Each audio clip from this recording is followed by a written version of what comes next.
Ramadoss, OPS, Premalatha தாமதமும் காரணமும் வாங்க பார்க்கலாம். தமிழக சட்டமன்ற தேர்தலுக்கு சில மாதங்களே இருக்கக்கூடிய சூழ்நிலையில அரசியல் கட்சிகள் தங்கள் கூட்டணிகளை இறுதி செய்ய முனைப்பு காட்டி வருது. அதிமுக கூட்டணியில பாஜக, பாமக, அதாவது அன்புமணி ராமதாஸ் தரப்பு பாமக, அமமுக உள்ளிட்ட கட்சிகள் இணைந்திருக்காங்க.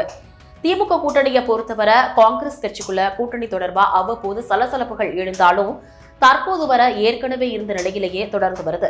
விஜய் தலைமையிலான தமிழக வெற்றி கழகம், நாம் தமிழர் கட்சி ஆகியவை தனித்தே போட்டியிடுது.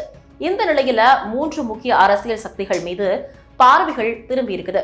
அதிமுக தொண்டர்கள் உரிமை மீட்பு கழகத்தை நடத்தி வரும் ஓ பன்னீர்செல்வம் அதிமுகவில் இணைய விருப்பத்தை வெளிப்படையாவே தெரிவிச்சாரு. மற்றும் ஒரு பக்கம் பாட்டாளி மக்கள் கட்சியின் ஒரு பிரிவுக்கு தலைமை தாங்கும் டாக்டர் ராமதாசும் தேமுதிகவும் இதுவரை தங்கள் முடிவுகளை தெரிவிக்கல. அதிமுகவுடன் ஒன்று சேர நான் ரெடி, எடப்பாடி பழனிசாமி ரெடியா அப்படின்னு சொல்லிட்டு கேள்வி எழுப்பினாரு ஓ பன்னீர்செல்வம். ஆனா சேலம் மாவட்டம் ஓமலூர்ல பேசிய எடப்பாடி பழனிசாமி பன்னீர்செல்வத்தை மீண்டும் அதிமுகவில் சேர்ப்பதற்கு வாய்ப்பே இல்லை அப்படின்னு சொல்லிட்டாரு. இதில் ஓ பன்னீர்செல்வம் முன்புள்ள வாய்ப்புகள் மிக குறைவாகவே இருக்கு. ஓ பன்னீர்செல்வம் முழுக்க முழுக்க பாஜகவை நம்பியே இருந்தாரு. அதிமுகவை பொறுத்தவரை ஓபிஎஸ் கட்சிக்குள்ள சேர்க்க விருப்பம் தெரிவிக்கல. தனி கட்சி துவங்கி கூட்டணி வைத்துக் கொள்ளலாம் அப்படின்னு சொல்லியிருக்காங்க. ஆனா ஓ பன்னீர்செல்வம் தனி கட்சி துவங்க விரும்பல. அதனாலதான் என்னை கட்சியில சேர்த்துக்கோங்க அப்படின்னு சொல்லிட்டு வராரு. ஆனா எடப்பாடி பழனிசாமி உடனடியா அதனை மறுப்பு தெரிவிச்சிருக்காரு.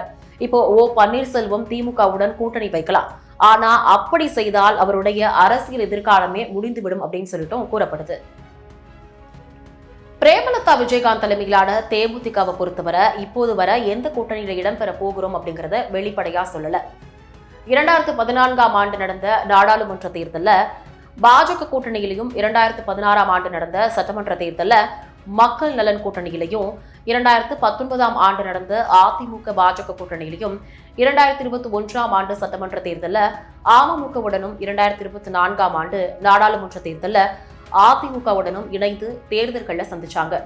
இந்த தேர்தல்கள் எதுலையும் அந்த கட்சிக்கு வெற்றி கிடைக்கல அப்படின்னு தான் சொல்லணும்.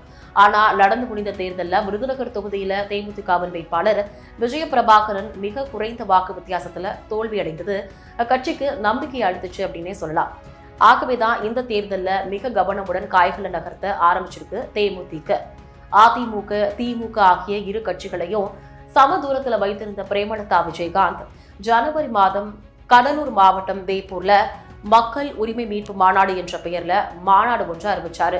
அந்த மாநாட்டுல யாருடன் கூட்டணி என்பது தெரிவிக்கப்படும் அப்படின்னு சொல்லிட்டு தொடர்ந்து பேசி வந்தாங்க. ஆனா பெரும் ஆர்வத்துடன் அங்கே தேமுதிக தொண்டர்கள் கூடினாங்க. ஆனா அந்த மாநாட்டுல யாருடன் கூட்டணி என்பதை பிரேமலதா விஜயகாந்த் அறிவிக்கல. தேமுதிகவை பொறுத்தவரை அதிமுக கூட்டணியில இரட்டை இலக்க இடங்களையும் ஒரு மாநிலங்களவை இடத்தையும் கேட்குது. ஆனா அதிமுக ஒற்றை இலக்க எண்ணிக்கையில தொகுதிகளை மட்டுமே கொடுப்போம் அப்படின்னும் மாநிலங்களவை இடம் குறித்து இப்போது எதுவும் சொல்ல முடியாதுன்னு கூறிவிட்டதா தெரிகிறது. அதே போல திமுகவிலையும் ஒற்றை இலக்க இடங்களை மட்டுமே தர முடியும் அப்படின்னு உறுதியா சொல்லிட்டதாகவும் சொல்லப்படுது. மேலும் இரு கட்சிகளும் சட்டமன்ற தொகுதிகளுக்கான தேர்தல் செலவு மட்டுமே தங்களால பார்த்துக் கொள்ள முடியும் அப்படிங்கிறதையும் தெளிவுபடுத்தி இருப்பதாகவும் கூறப்படுது. பாட்டாளி மக்கள் கட்சி இரண்டாக பிளந்து அன்புமணி ராமதாஸ் தலைமையிலான பிரிவு தேசிய ஜனநாயக கூட்டணியில இணைந்துவிட்ட நிலையில தானும் ஒரு வலுவான கூட்டணியில இணைந்து தன் பலத்தை காட்ட வேண்டும்னு நினைக்கிறாரு டாக்டர் ராமதாஸ். ஆனா அது அவ்வளவு எளிதானதா இல்ல. திமுக கூட்டணியில நீண்ட காலமா இடம்பெற்று வரும் விடுதலை சிறுத்தைகள் கட்சி பாட்டாளி மக்கள் கட்சி இருக்கும் கூட்டணியில இடம்பெற போவதில்லை அப்படிங்கறத தெளிவுபடுத்தி இருக்கு. அதனை மறுத்த திமுகவும் வெளிப்படையாக ஏதும் சொல்லல. இந்த நிலையில திமுக அரசு விமர்சித்து அறிக்கைகள் வெளியிட ஆரம்பிச்சிருக்காரு டாக்டர் ராமதாஸ். ஆகவே திமுக கூட்டணியில அவருக்கான கதவுகள் மூடப்பட்டு விட்டனவா அப்படிங்கிற கேள்வியும் எழுந்திருக்கு. இந்த நிலையில டாக்டர் ராமதாஸிற்கு இருக்கும் மற்றும் ஒரு வாய்ப்பு தமிழக வெற்றி கழகம் தான். பாஜக நினைத்தால் அதிமுக கூட்டணியில கூட இணைக்க முடியும். ஆனா அதற்கு ராமதாஸ் உடன்படுவாரா அப்படிங்கிறதும் கேள்விக்குறியா இருந்து வருது. முக்கியமான அரசியல் கட்சிகள் அனைத்தும் தேர்தல் அறிக்கைக்கான குழுக்கள் அமைத்து பணிகள்ல மும்முரமா இறங்கியிருக்காங்க. இந்த நிலையில இந்த 3 பேருக்கும் வரவிருக்கும் 2 வாரங்கள் மிக முக்கியமானதா பார்க்கப்படுது. இவர்களை பொறுத்தவரை வரவிருக்கும் தேர்தல் மற்றும் ஒரு சட்டமன்ற தேர்தல் இல்லை அப்படின்னு தான் சொல்லணும். அவர்களோட எதிர்கால அரசியல் இருப்பை தீர்மானிக்கக்கூடிய முக்கியமான தேர்தல் அப்படிங்கிறது தான் அதற்கு காரணம்.